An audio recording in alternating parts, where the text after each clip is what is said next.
हाय और ये सीरीज़ हम लोग कंटिन्यू कर रहे हैं आगे भी। अभी इस वीडियो में हम डिस्कस करेंगे कि कौन सी सर्जरी है और उसके उसके लिए आपको कैसे आगे प्लान करना चाहिए। सपोज़ अभी मैं कुछ सर्जरी के एग्जांपल बताऊंगा और आपको कैसे उस चीज़ों में प्लान करना है। Suppose appendicectomy, hernia, umbilical hernia, उसके बाद कोई मास और स्वेलिंग है आपके एब्डोमेन पे।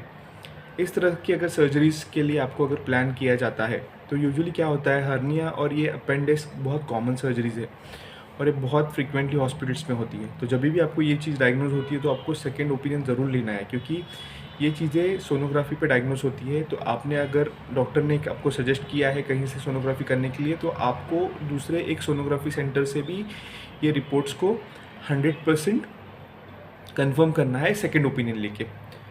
उसके बाद जिस डॉक्टर ने आपको इसके लिए ऑपरेटिव या सर्जरी बोला है, अगर वो आपके पहचान के है तो वेल एंड गुड। अगर वो आपके पहचान के नहीं है तो आपको बेटर है कि आप किसी और सर्जन का ओपिनियन ज़रूर लें। कभी कभार ये चीज़ें होती है कि कुछ कुछ चीज़ें कंजर्वेटिवली ट्रीट की जा सकती है, बट कभी कभार उसके लिए safer side doctors operative advice करते हैं। तो आपको ये 100% श्योर करना है कि आपको सेकेंड डॉक्टर का ओपिनियन भी वही मिले कि नहीं, इसके लिए आपको सर्जरी करने की ज़रूरत है, तो आपको सर्जरी के लिए जाना है।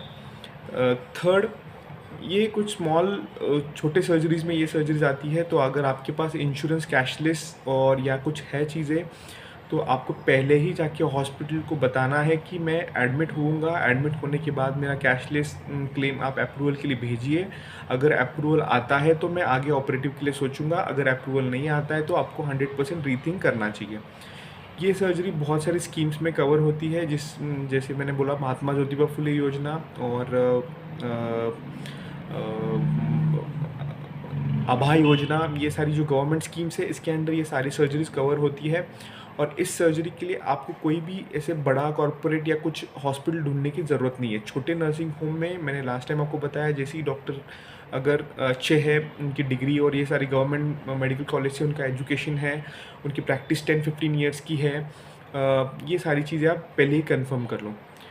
सेकेंड ओपिनियन आप जब भी दो सर्जन्स का लेते हो तो चार्जेस भी कंपेयर करो कि पहले वाले डॉक्टर के क्या चार्जेस है, सेकेंड वाले डॉक्टर के क्या चार्जेस है।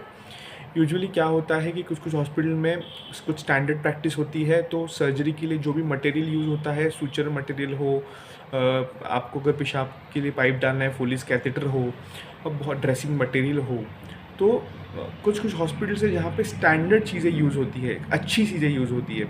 तो उनका एक पैकेज रहता है कि हाँ इस पैकेज में हम ये करेंगे। बट ये पेशेंट कैसे समझ पाएगा कि मुझे जो मटेरियल यूज़ हो रहा है वो गुड क्वालिटी का है, अच्छी क्वालिटी का है। तो जब भी कोई मटेरियल, सर्जिकल मटेरियल आपको प्रिस्क्राइब किया जाए, आपको वो प्रिस्क्रिप्शन देख के गूगल पे सर्च करना है कि ये कौन सी कंपनी से बिलोंग करता है और ये कहाँ मैन्युफैक्चर होता है। इससे आपको डिटेल मिल जाएगी कि जो मटेरियल आपके सर्जरी के लिए यूज़ किया जा रहा है वो अच्छी क्वालिटी का है, गुड क्वालिटी का है। क्योंकि कभी भी आपको सर्जरी के चार्जेस बहुत, मैं नहीं बताता, बहुत कम डॉक्टर ऐसे करते हैं कि आपको सर्जरी के चार्जेस कम बताए जाते हैं और बट जो कंज्यूमेबल है, जो सर्जरी के लिए यूज़ हो रहा है, वो अच्छी क्वालिटी का नहीं होता। तो आपको ये चीज़ें कंफर्म करनी है।